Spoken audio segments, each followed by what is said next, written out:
Welcome to Gone to the Dogs podcast. As always, I am Dani Jackson and I am joined by my co-pilot. Joe Conneely. I've got the iPad today, Dani. Good Hello. afternoon. How are you? Well, I'm going to throw it in the bin because it didn't work for me this morning, so I'm sick of my iPad. We've got a very special guest on the podcast getting ready for the Derby, of course, that starts Thursday, the 8th of May. Make sure you book your tickets online if you are planning to come to any of the rounds at Towcester Racecourse this year for the 2025 English Greyhound Derby, sponsored by Star Sports and Towcester. But we've got Tom Heilbron. Tom, how are you? All good, yeah, very good. Looking forward to the Derby. Had a good journey down? Yeah, easy one today. Better than yours. Always better than mine. Me and trains do not go well together. So we've got Thursday, Friday, Saturday, 3 big rounds of racing. Who's on the first night? I think it's Droopy's Bookham. Droopy's Bookham was the only one on the first night for us. What do you make of his draw? He's got a great draw. I'm happy with it. If you can hold Salika's tips for early, I think he'll turn handy, and if he does that, he's more than capable of getting involved in that race. I think he's still settling in a little bit, but he's a nice dog. Would he be your leading hope this year? I would say so, yeah. Yeah, he's capable of busting 29 seconds. If you do that, you're going to go close. Chance. He's probably Achilles' heels. He's not massively consistent at the boxes. He did a 4.9 last week in a trial, which would put us thereabouts. Keeps doing that, we've got a chance. One runner Thursday. It's that long journey down for one.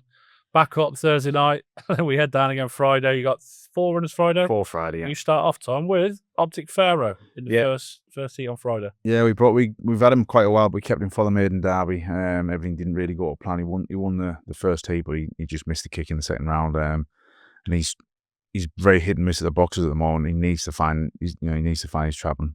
If he does, he's a fast dog. But like I say, you can't afford to give start away in these competitions. He's going to have to come forward.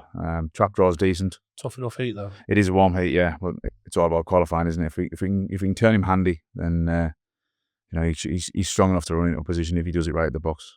That's the concern at the moment. DJ Rocky, I'm guessing you would have been fairly pleased with the way this race has panned out. Yeah, the thing about him is he's just a raw pup. He's still learning the game. He's very hit and miss at the boxes again. Another one. He seems to, whether he plays around in the traps or what, I don't know. But sometimes he'll pop and sometimes he'll walk out. But he trialled pretty well last week. And Kenny said, look, let's give him a go. So he's a pup. He's learning all the time, but he's definitely fast enough. Just needs to do everything right. There's not much pace on the outside of him. So if he can come away running, then we'll hopefully qualify. Wouldn't be much on the inside either style of the mix. One looks a bit of a stronger staying type. So he's got a decent draw to work. I just hope he doesn't flop the boxes. But if he comes away, he's definitely fast enough. But he's just a raw novice. Then we've got Bringsley's Louis, one of the wide seeds. So at least he's got his draw. Yeah, he'll get his draw every time. He's a lunatic, to be honest with you. It's a way I can describe that dog. He's like a coiled spring in the kennel. He's just so immature. He's well gone too, but he's just so immature. We've always said he's probably next year's dog, but he seems to be putting some nice trials together.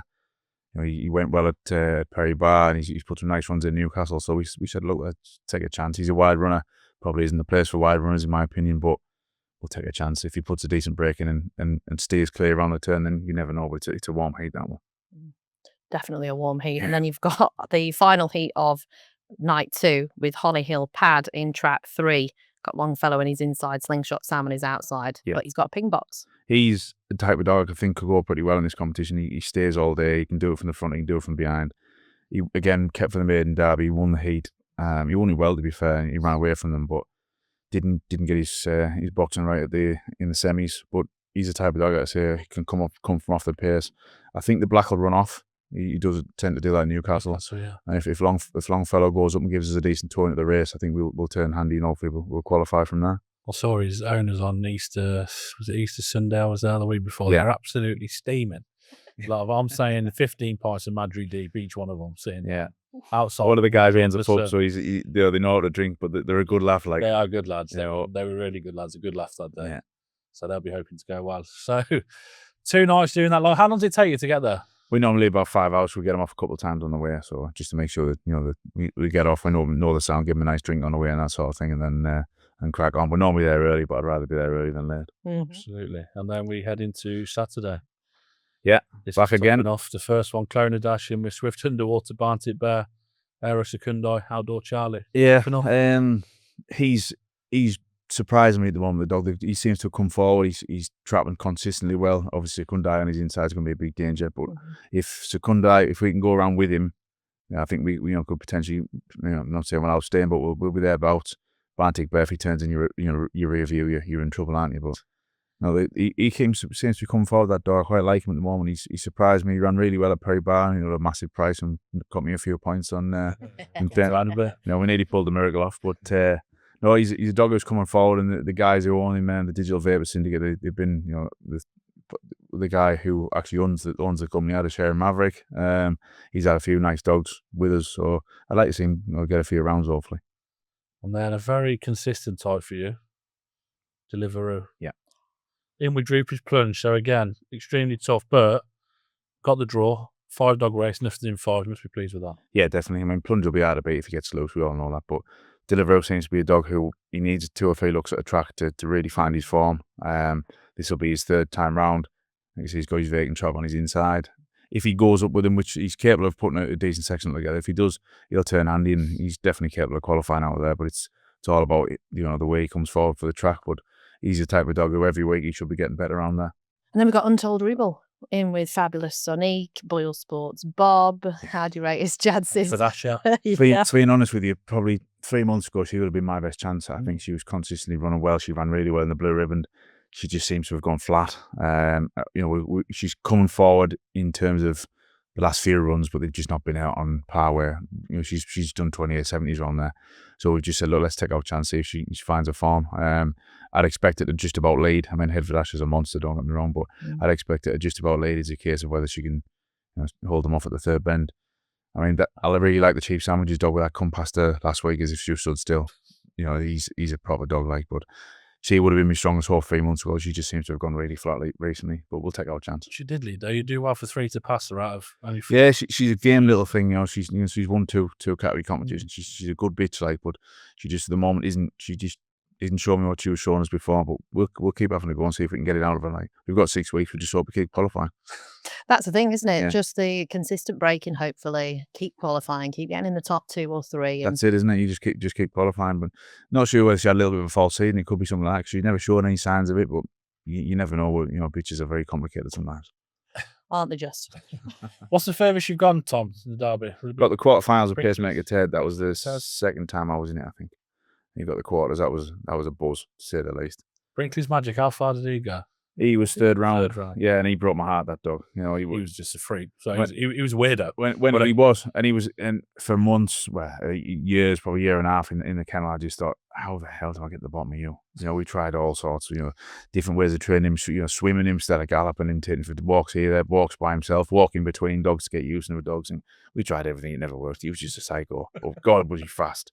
That night he won the 3rd round, and he stopped at the back. When he led? When Graham's dog were behind, was it Swords Rex, wasn't it? And, he ran away from him, beating 7.5. Until I remember going on thinking, I've got a dog who can win the Derby here. If he does that another 3 times, he can win the Derby. And the next week, he slams the brakes on and finishes last. And you just think, Christ almighty. But no, he was an enigma, that dog. What do you mean? Sorry, Dani. I was going to say, that's why we love the game, though. Oh, yeah. So, if you could speak to them and they'd speak back, it would be so easy. What would it mean to you to win the Derby? Everything. Absolutely everything. It's been a dream since I ever picked the dog lead up, and I was quite young when I did that.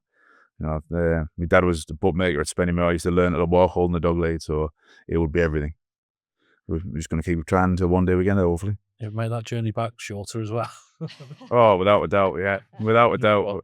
We'll be there 3 nights in a row this week coming, and hopefully we'll just get through. It's nice to win heats. We've won a few heats on the way through previous times, but there's one race you want to win. It's the final, isn't it? Oh, yeah. Give me 3rd all the way through and a win at the end. I'll be all right. Yes. I was going to mention a dog then, but you'll batter me if I do, so I'm not going to. Salad Dodger. It's the one everyone speaks of. He's probably the most spoke about Greyhound Derby winner of all time, isn't he, for that reason? Yeah. I sat on the table with Bruno Berg years ago at the awards, and we were talking about him. They can't ever take away from him. He won the Derby, didn't he? He did. History forever. Was he A6 at Romford or A4 at Romford, and he won a Derby? That's probably why you picked him out. You looked at the A6 and went, "Tell you, he's going to win a Derby." I was a graded expert at the time, so he was the one that I knew. Tom, wish you the best of luck with all of your Derby runners, and let's just hope they qualify. Thank you very much.